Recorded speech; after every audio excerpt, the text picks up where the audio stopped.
이렇게 시장이 떨어질 수 있구나 계속 새삼 느끼게 되는 시장인 것 같습니다. 이럴 것까지 있나 싶기도 하면서도 이유들을 찾아보면 이럴 수도 있겠다라는 생각이 드는 요즘인데요. 하락 이유들 좀 여러 방면에서 하나하나 좀 객관적인 자료들과 함께 분석을 해보고 시장 전략 또 세워보도록 하겠습니다. SPM의 김영진 대표와 오늘 함께합니다. 어서 오십시오. 네, 안녕하십니까. 안녕하세요. 왜 하필 이런 날 출연을 할까라는 생각도 드실 수 있을 것 같고 반대로 그만큼 또 많은 분들에게 제대로 된 시장 판단과 또 전략을 전해 주실 수 있을 거라고 생각을 하는데요. 후자 쪽으로 생각해 주시면서 또 전략 짜주시면 감사하겠습니다.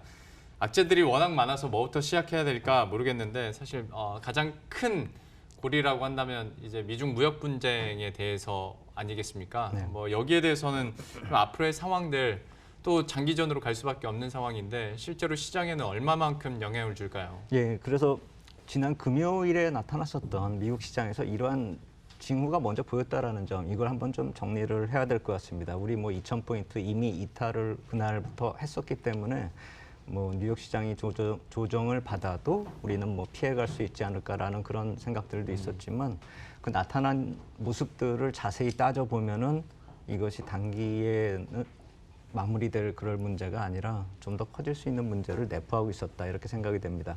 그러니까 글로벌 주요 자산 시장 쪽에서 크리티컬 레벨까지 모두가 이동하는 그런 모습이었다라는 것입니다. 예. 그러니까 고용 보고서가 항상 이렇게 조정을 야기시키는 그런 요인이 항상 됐었는데 고용 보고서 좀 안 좋게 나오고 무역 분쟁 이슈하고 섞이다 보니까 금리나 기대감이 또 불거지고 그러다 보니까 채권이 하단을 깨고 내려가고 그리고 달러 약세가 또 시장에서 반영이 되는 모습이었습니다. 그것을 제가 말로 하는 것보다 저렇게 그래프를 딱 보시면서 이해가 좀 빠르실 것 같습니다. 보면은요. 그래서 아래쪽에 붉은색으로 놓은 그 그래프가 채권 금리인데 10년물 채권 금리인데 하단을 지금 깨고 내려가고 있죠. 그리고 그 위에 이제 붉게 표시한 타원이 환율 쪽입니다. 엔과 위안화가 반대로 움직이고 있죠. 저게 저렇게까지 반대로 움직이진 않았는데 무역 분쟁 이슈가 나타난 이후부터는 저렇게 극단적으로 반대 현상으로 반대의 흐름으로 나타나고 있습니다. 특히나 이게 달러 약세의 반작용으로 이 재팬엔이 올라가는 그런 모습이 아니라 안전자산 선호 현상으로 올라가는 그런 모습이었다라는 점을 생각을 해본다면은 오히려 이제 반대쪽에, 그러니까 이머징 마켓 쪽으로는 좀 안 좋게 영향을 미치는 그런 모습이었기 때문에 위안화는 약세를 보이는 모습. 그러니까 달러가 약세인데 그보다 더 약세를 보이는 모습이었다라는 것이죠. 그리고 더 중요한 거는 아래쪽에 하단의 채권 금리도 전 저점을 이탈하는 그런 모습이지만 지금 위에 붉은색의 환율 쪽도 이 박스권을 양쪽으로 이탈하려는 그런 모습이 나타났다라는 것이죠. 예. 그러니까 엔도 그렇고 위안도 그렇고 양쪽으로 벗어나려고 한다라는 그런 모습이라는 것은 엔이 아래로 벗어난다라고 한다면 이 완전자산 선호 현상이 더 심해지는 그런 모습이 나타나는 것이고 그리고 위쪽에 위엔화가 저렇게 넘어간다라는 것은 우리 원화가 위엔화하고 환율이 동조화되고 있기 때문에 1,200원 바로 넘어간다라는 그 얘기나 마찬가지죠. 그래서 저런 극단적인 그런 모습으로 안전자산 쏠림 현상이 나타났다는 것이 지난 주말에 미국 시장부터 이런 조정세가 이제 심화될 수 있는 그런 요인이 나타났다라는 것이죠. 그래서 만약에 저런 식으로 안전자산 선호 현상이 나타난다라고 한다면 미국 시장도 좋을 것이 없습니다. 그러니까 미국 주식 시장도 채권 시장은 저렇게 좋을 수가 있지만 안전자산 선호 현상으로 가고 달러 약세로 가고 해서 저런 모습이 나타나면 미국 시장도 조정을 보이겠죠. 하지만 더 안 좋은 것은 이머징 마켓 쪽으로 안전자산 선호 현상이 나타나면서 더 불리하게 갈 확률이 높아지는 것이고 그러한 모습이 금요일 날 시장에서 나타났다라는 것을 생각해 본다면 우리가 보통 이제 해외 투자도 요새 많이들 나가시고 하는데 예. 이 이머징 마켓 쪽하고 미국 시장하고 이렇게 스프레드가 그러니까 수익률 차이가 넓어졌다가 줄어들었다 하는 그런 모습이 나타나는데 보통 저런 식으로 조정이 시작이 되고 1분기 기업 실적 발표 때도 그런 모습이 비슷하게 나타났는데 그 상황에서도 조정이 나타나면 오히려 이머징 마켓보다도 미국 시장이 더 조정을 보이는 그런 모습이 단기적으로 나타날 수 있기 때문에 해외 투자 타이밍도 저 모습들이 안정이 되는 그 이후로 좀 조절을 해야 될 것이다. 이렇게 말씀을 드리겠고 대신에 이제 한 가지 우리가 생각을 해봐야 될 것은 9월 FOMC 회의 때의 그 금리나 확률은 저러한 모습 때문에 96.2%까지로 좀 크게 올라갔습니다. 그런데 이게 저런 악재들이 잔뜩 끼어 있다 보니까 이러한 호재성 재료는 지금 보이지가 않는 것이죠. 그리고 7월 FOMC 회의가 지나간 지가 얼마 되지도 않았고 9월 FOMC 회의는 이제 45일 정도, 한 달 반 정도 남은 시점이기 때문에 호재는 지금 반영이 안 되고 악재만 반영이 되는 그런 모습이죠. 그리고 미국 시장 쪽은 만약에 무역 분쟁 같은 이슈가 희석화되면은 또 안전자산 선호 현상이 좀 약화되면은 다시 재상승을 보일 수가 있겠지만 1분기 어닝 때도 조정 이후에 어떤 모습이 나타나느냐 하면은 미국은 강세장으로 재진입을 해도 이머징 마켓 쪽은 그 후유증이 또 남았다라는 점을 생각해 본다면은 우리 시장 쪽에서 지금 6월에 저점 레벨을 이탈해가지고 올해 저점 레벨까지 지금 내려가고 있는 상황이기 때문에 여기서 좀 막아주는 흐름이 나타나지 않는다면은 우리가 미국 시장이 돌아서더라도 이머징 마켓은 강세장으로 돌아서기는 어렵지 않을까 이런 생각이 듭니다. 그러니까 이렇게 갑자기 급락장이 아닐 때도 미국 시장 오를 때 우리는 같이 동조를 못하고 떨어질 때면 낙폭이 더 큰 게 요즘 우리 시장이었는데 지금 상황을 보면 좋을 게 없다 보니 그러면 지금보다 코스피가 더 어려워질 가능성이 좋아질 가능성보다는 많다고 판단해야겠네요. 그렇습니다. 그래서 우리가 이제 어떤 기준을 정해야 될 텐데 수익성이 좀 많이 나빠지고 있다라는 점, 그리고 7월 말이 지나면서 이제 8월 중순까지가 기업 이익 실적 시즌인데 네. 거의 중반이 지나서 이제 후반이고 사실 발표된 기업과 발표하지 않은 기업들을 비교해 보면은 상당 부분이 발표가 이미 됐다라고 봐야 되겠죠. 시가총액을 비교해 보면요. 해서 지금 발표된 그 기준으로 놓고 봤을 때는 지수 상단의 압박이 점점 강해지고 점점 내려올 가능성이 있다라는 점을 생각을 해봐야 될 것입니다. 예. 그러니까 이게 제가 한 달 전쯤에도 한번 비슷한 말씀을 드렸었던 걸로 기억이 나는데 지수가 이렇게 상승해가지고 뭐 PER이 올라가는 그런 상황이 아니라 이런 기업 실적 때문에 만약에 PER이 높아진다라고 한다면 상단이 점점 내려올 수 있다라는 점을 생각을 해봐야 된다는 것이죠. 예. 그리고 그렇기 때문에 전체적인 반등이 나타나도 이제 시세 연속성이 이어지는 종목이 많이 줄어들 것입니다. 그러니까 시세가 뭐 반등 이후에도 계속 이제 상승 추세로 가는 그런 종목들이 나타나야 되는데 실질적으로 놓고 보면은 뭐 나만 주식이다 뭐 특정 종목을 거론하지는 않겠습니다. 근데 시세를 나중에 반등 이후에 어떤 시세를 보다 보면은 뭐 혼자 주식인 양 올라가는 주식이 또 나타날 것입니다. 네. 그리고 나머지 대부분 종목들은 또 조정해서 회복을 못하는 그런 모습들이 나타날 것이기 때문에 그것이 무엇에 기인하고 있느냐는 기업 실적 때문에 기인하고 있다 이렇게 보시면 될 것입니다. 네. 그래서 그러한 모습이 나타날 수 있다라는 점도 우리가 이 조정 때에 어떤 시점으로 시장을 바라봐야 되고 반등 이유를 모색할 때, 기회를 모색할 때는 그런 점을 꼭 한번 생각을 해봐야 된다는 것이죠. 그래서 업종이나 종목 선택의 포인트가 이런 조정 때에 좀 더 중요한 그런 포인트가 될 것이라 이렇게 생각이 되는데 그것이 3분기 실적이 턴 어라운드 되는 그런 네. 업종이나 종목 쪽으로 우리가 좀 제한적으로 접근해야 되는 시기가 아닐까. 어렵기 때문에 좀 더 제한적으로 접근하고 폭을 줄이는, 선택의 폭을 줄이는 그런 시각이 좀 필요하지 않을까 이렇게 생각이 됩니다. 아이고 참 근데 실적이 계속 안 좋을 것 같으니까 이제 계속 걱정이 되는 거고 그래도 3분기 바닥 찍고 4분기에는 올라가겠지라는 희망들이 아직은 있긴 있습니다. 그리고 많은 전문가들도 그렇게 얘기하긴 하는데 그러면 실적 전망과 합해서 업종별로 투자 전략은 어떻게 짜야 될까요? 그렇죠. 이제 그래서 실적이 얼마나 안 좋아졌는가 이렇게 보고 또 그것이 지수에 미치는 영향이 얼마인가를 또 한번 생각을 해보려면 아까 잠깐 말씀드렸었던 PER도 한번 살펴봐야 될 것 같고요. 아마 제가 이게 7월 초에 실적이 마감이 되고 이제 확정치가 나오면서 PER이 이렇게 됐습니다라고 제가 표를 보여드린 적이 있는데 예. 이번에 2분기 실적이 나타나면서 그 표를 한번 더 업데이트를 해야 될 것 같고 중요한 것은 이번 2분기 실적이 바닥이 아닐 것 같다라는 것이죠.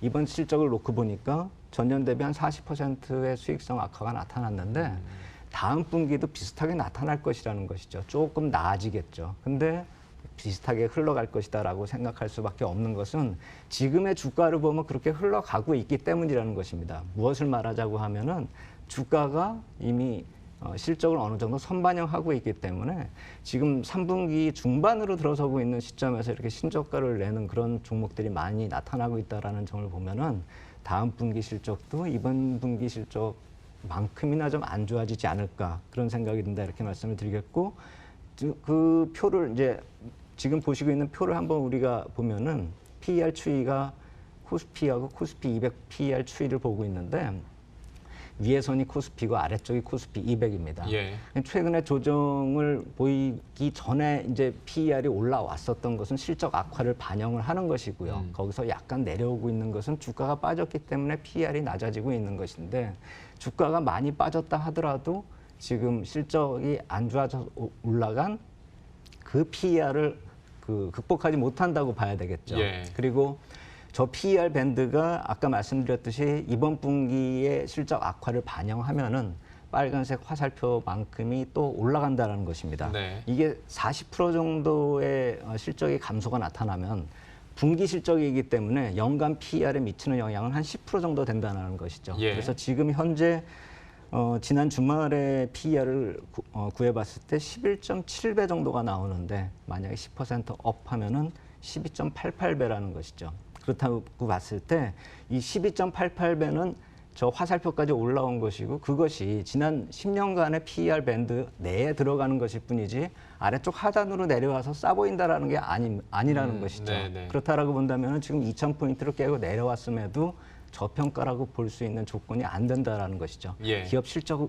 베이스로 놓고 보면은요. 해서 지금 시점에서 어느 정도까지 내려가느냐 이걸 따질 상황이 아닌 것이 저런 식으로 PER이 계속 고평가가 되는 그런 상황이라고 본다면은 저점과 고점이 동시에 낮아질 그럴 가능성을 한번 생각해 봐야 된다라는 것이죠. 그리고 지난 10년 동안의 밴드 내에 서 있는데 그것도 밴드 내 하단도 아니라 중간 정도의 그 위치를 하게 된다라는 점을 생각해 본다면은 지금 저점을 논하기가 약간 좀 이르지 않을까. 그리고 종목 숫자를 놓고 봐도 지난 주말 기준으로 한번 따져본다면 어닝 시즌에 있기 때문에 종목별 이제 차별화가 나타나는데요.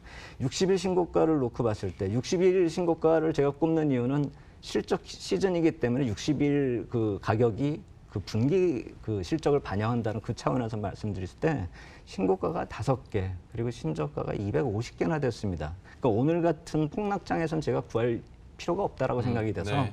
다 신저가를 기록을 하고 있을 테니까요. 그렇다면 지난 주말은 그나마 정상적인 흐름이었기 때문에 그때 기준으로 놓고 봤을 때도 이렇고 코스닥 같은 경우는 뭐 신고저가 비율이 한 10대 한 311 지난 주말에 그렇게 나타났다라는 점을 놓고 보면은 지금 실적이 계속 악화되는 것이 반영이 되고 있고 앞으로도 그러니까 3분기 실적 발표 때도 이런 것이 영향이 나타난다라고 본다면은 예. 3개월 뒤에도 지금 같은 모습의 시장이 또 나타날 수 있다라는 점, 반복이 될 수 있다라는 점을 항상 우리가 생각을 해봐야 될 것 같습니다. 그러니까 네. 뭐 많이 내려왔다, 단기적으로 많이 내려왔다 해서 반등은 나오겠죠. 하지만 조그만 악재에도 이런 식으로 실적이 뒷받침되지 못하기 때문에 무너지는 모습은 또 나타날 수 있다라는 점 우리가 생각을 해봐야 되겠습니다. 예. 참 아까 그 코스피 200 PER 추이도 보면서 워낙 최악의 상황이어서 제가 좋은 쪽으로 자꾸 보려고 해서 그런지 몰라도 그러면 최소한 컨센서스 정도만 나오는 평타만 해줘도 그러면 지금보다는 그래도 상황이 좀 괜찮아지지 않을까라는 생각도 좀 있는데. 그러니까 그게 실적이 안 좋은 것들이 계속 이제 PER 추이에 포함이 되는 거죠. 네네네. 수치예요. 그러니까 지난해 3분기, 4분기, 올해 1, 2분기 이렇게 하면은 나쁜 실적이 2개가 포함이 되는데 이제 3분기 실적 지난해가 거의 뭐 사상 최고치 실적이었었던 걸로 기억이 나는데 그게 빠지고 이제 안 좋아지는 그런 실적이 들어간다라고 놓고 보면은 평타가 아니라 그러니까 말씀하신 게 이제 QOQ로 하면은 평타가 되는데 네. YOY로 따져버리면은 계속 안 좋은 것들이 늘어나고 예. PER은 높아지고 고평가로 들어가게 된다라는 것이죠. 그렇게 보면은 우리가 지금의 주식값이 싸다 이렇게 볼 수가 없다라는 얘기를 하는 것이죠. 아이고 참 이게 코스피 시장에서 좀 이런 수치들을 보면 글쎄요 지금 상단보다는 하단으로 갈 가능성이 더 크기 때문에 근데 코스닥 얘기하자면 코스피는 이렇게 분석이라도 되죠. 코스닥은 뭐 신뢰도 떨어지고 그다음에 제약바이오주들 계속 안 좋은 소식들만 들려오다 보니까 이걸 어느 관점에서 어떻게 봐야 되는지 잘 감이 안 옵니다. 코스닥은 그러면 어떻게 분석을 하세요? 그래서 이제 코스닥 같은 경우가 오늘 같지만 않으면은 어느 정도 이게 분석을 해서 수치를 표현을 하겠는데 사실 네. 오늘은 이게 워낙에 심한 상황이기 때문에 사실 이런 분석이 과연 보시는 분들이 납득하기가 좀 힘들 수도 있다라는 생각이 듭니다. 대표님 그 데이터만 더 혼란스러워지지 않을까 싶어요. 오늘 같은 거를 이렇게 대입을 해보면. 그렇죠. 예. 그래서 간단하게 좀 줄여서 좀 요점만 좀 볼 필요가 있다라고 생각이 됩니다. 그러니까 예. PER 추이를 한번 여기도 PER 선상에서 놓고 봤을 때 한번 표를 본다라고 하면은 이게 워낙에 좀 높은 상황입니다. 코스닥 같은 경우는 예. PER이 지금 43배 지난 주말 기준으로요. 그리고 IT만 따져봐도 30배가 넘는 그런 모습인데 코스닥 시장에 무슨 PER을 적용하느냐 이렇게 얘기가 될 수가 있습니다. 성장성 위주의 시장이기 때문에요. 근데 우리가 성장성을 부여받고 고 PER이 대접을 받고 고 멀티플로 시장에서 이해를 해주려면은 기업이익이 확장이 되거나 아니면 뭐라 그럴까요? 경기가 확장이 되는 그런 국면이어야 되죠. 예. 근데 그것이 아니라 지금같이 경기 위축 국면에서 기업 실적도 안 좋아지고 있다라고 한다면 고멀티플이 적용될 수가 없는 구간이죠. 그래서 네. 제가 그걸 비교하기 위해서 빨갛게 저렇게 표시한 원이 바로 그 고멀티플이 적용될 수 있었던 경기 확장과 기업이익이 증가하던 그 시기입니다. 2016년부터 2018년까지요. 그때는 반도체 위주로 해서 그래서 IT 업종을 뽑은 건데요. 예. IT 업종이 PER이 높아지면서 전체 시장을 끌고 올라간 것이죠. 네. 코스피 시장처럼요. 하지만 지금같이 기업 실적이 좀 부진한 그런 경우에 있어서는 저런 모습을 기대하기 힘든 것이고 그래서 또 하나 생각을 해봐야 되는 것은 뭐 신뢰의 상실 이런 얘기보다는 지금 실질적으로 수급이 왜 이렇게 변화가 되고 있는가도 한번 따져볼 필요가 있다라는 것이죠. 그래서 대차장고 추이 지난주에 봤었던 걸 다시 한번 본다면은 제가 일시적이나마 저것이 줄어들어야지 좀 반등이 나타날 것이다 이렇게 말씀을 드렸는데 약간 줄어드는 척하다가 또다시 그 지난주보다는 많이 증가해 있는 상태가 유지가 되고 있습니다. 예. 그러니까 많이 줄어들지가 않고 있다라는 것이죠. 그것이 더 중요한 것은 7월 중에 대차 차입자, 그러니까 매도를 한 경우가 대차를 해서 매도한 경우가 국내 금융사가 절반을 차지하고 있다라고 말씀을 드렸는데 지난주부터는 이제 외국인 투자자가 70% 이상의 대차를 하고 있습니다. 공격적으로 매도할 사람들이 나왔다라는 것이죠. 우리나라 대차 차입을 한 경우는 롱숏 전략으로 임하기 때문에 좀 그나마 나은 그런 상황이었는데 이제부터는 공격적인 매도가 나올 수 있다는 점을 생각해 본다면은 일시적인 반등 이후에는 저 대차 잔고가 확 줄지 않는 한은 또 만약에 더 늘어난다라고 한다면 코스닥 쪽 시장은 매물이 더 많이 증가할 수 있다는 점도 한번 생각을 해봐야 될 것입니다. 그 지난번 방송에서도 코스닥 대차장고 추이 저희 보여주시면서 그때 당시에도 뭐 바닥 얘기를 많이 했었는데도 저희들 얘기하면서 코스닥 쪽에서 이를 더 큰 변동성이나 더 큰 하락이 하루 만에도 나올 수도 있겠다라는 얘기를 살짝 했는데 그게 오늘이 돼버렸고 앞으로도 더 나올 수도 있다라는 얘기를 해주셨네요. 이 대차장고 추이는 계속 저희도 지켜보도록 하겠습니다. 시간 관계상 여기서 좀 맞춰야 될 것 같네요. SPM의 김영진 대표와 함께했고요. 저희들도 여기서 인사드리도록 하겠습니다. 끝까지 마무리 잘 하시고요. 저희들은 또 내일 또 최선의 투자 전략 들고 다시 찾아뵙도록 하겠습니다. 시청해주신 여러분 고맙습니다.